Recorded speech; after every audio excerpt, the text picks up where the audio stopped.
Good evening, friends. I had several young people writing to me this afternoon, and all of them gave reference to a certain Muslim apologist who claims that there are 1 lakh or 100,000 errors in the Bible. So these young men asked me whether there are errors in the Bible. Now, the two questions are involved. You should know two questions are involved. Number one, what exactly do you mean by error? Or what exactly does that writer mean by error? Second, error in which manuscript of the Bible? Let's handle both of them. First of all, this Muslim author or apologist who claims that there are 1 lakh or 100,000 errors in the Bible, what he does is, if there are two manuscripts and if there is a spelling difference between them, then he considers one of the spellings as an error. And if there are 10,000 manuscripts with that particular spelling, he counts that as 10,000 errors. And it is in this way that he has artificially inflated the number to 1 lakh. Actually, variation of spelling is a very common thing. It's a very, very common thing. It is not an error at all. Look at my name, Johnson. Some people write it as John. Others write just Jon. In Hindi language, which is my mother tongue, the name Johnson can be written in 5 or different ways. With a Chandrakala, with an O mark, without any mark above, etc. And that gave quite a lot of confusion to my teachers. In the same way, when the word of God is copied, spellings change. See, Greek was spoken at that time widely, and each dialect of Greek had a different spelling for words and names. So if there is a difference between these spellings, it is not an error, it is something natural. If somebody comes and says that Genesis 1:1 in English and in an Indian language, they do not sound alike, and therefore the Indian language Bible is wrong, I'm sure that even a mentally handicapped person can understand that he is comparing apples with oranges. So this 1 lakh error thing is an inflated number which has come in this manner. Now, you may say, okay, are there any real errors? Well, once again, the question is real errors in what kind of manuscripts? You might be surprised. What kind of manuscripts? I'm talking about Bible manuscripts. No, all Bible manuscripts are not one and the same. Bible manuscripts have come to us from many sources. One, from official sources. Two, from various unofficial sources. For example, when the New Testament era started, papyrus, the writing material, was abundant, and therefore preachers used to make their own copies. See, a family did not have 4, 5 or 10 or 20 Bibles the way we have today.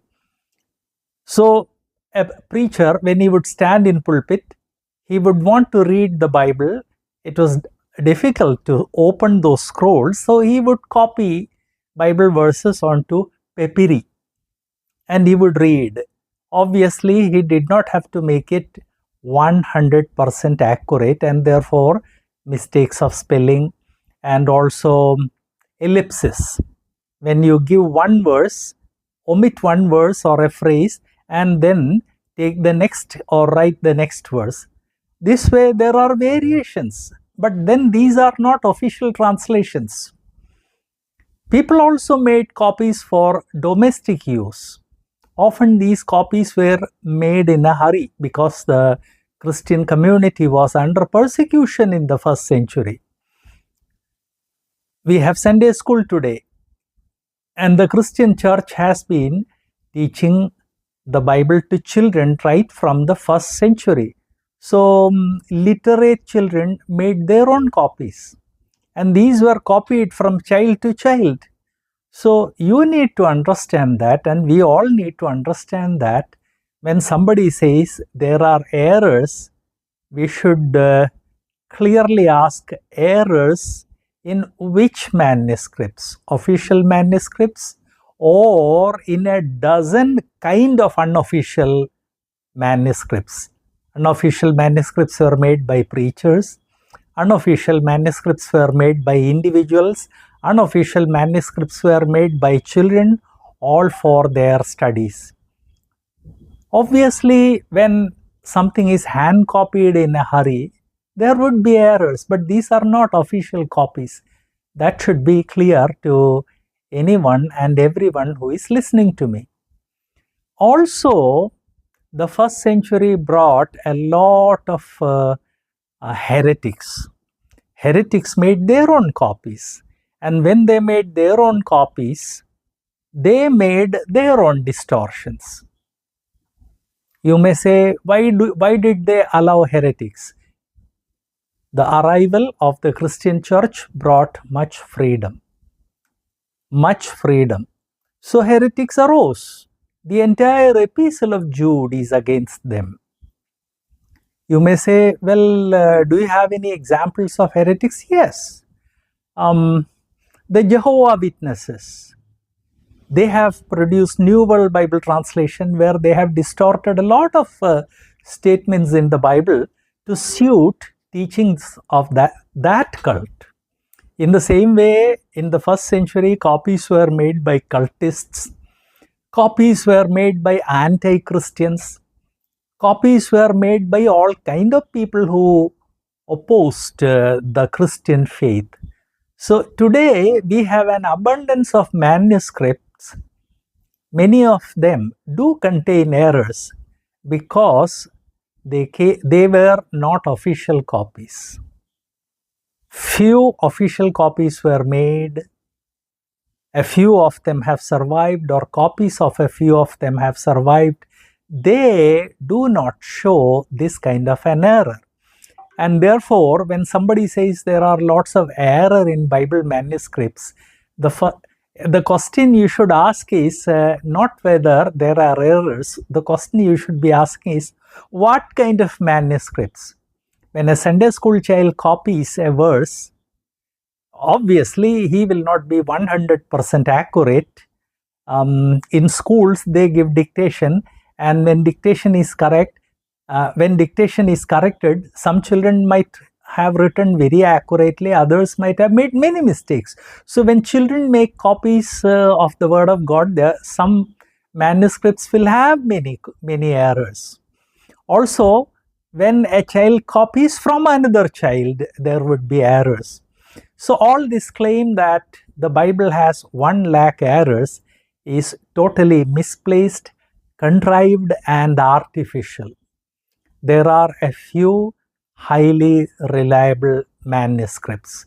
Comparing these manuscripts with each other, scholars have produced copies of the Bible, about which we can say that they are as reliable as the original was. Also, I want to remind you that nobody who says that the Bible has errors, nobody has been able to show any kind of doctrinal conflict in biblical statements. See, if there are errors, statements should come in conflict with each other. There is nothing like that. So, my dear friends, it's a humbug. It's a lot of humbug when somebody some Islamist apologist stands up and says that there are 1 lakh errors. It's not like that. Sunday school children, cultists, preachers, they all made copies. And the word of God allowed them to make copies freely. And these were not literal copies. They were not strict word to word or letter to letter copies. And there is conflict between them, and that is natural. It's understandable. But there were few official copies. And these official or highly reliable copies have also been discovered. That's another story, but I thought today you should know why all these claims and why these claims of 1 lakh errors is absolutely false. God bless you. Please do me a favor. A lot of people have these questions in their minds. They have all heard these apologists. So please share this video with your friends in WhatsApp groups, in your church group, and also in Facebook groups. Spread the ideas. Let truth win against false propaganda. Also, if you have questions, send them to me. Here is my WhatsApp number, 751 019 8690. Number once again, 751 019 8690. And of course, please don't forget to subscribe to this channel so that you don't miss any of our videos, and also so that it serves as an encouragement to us. God bless you.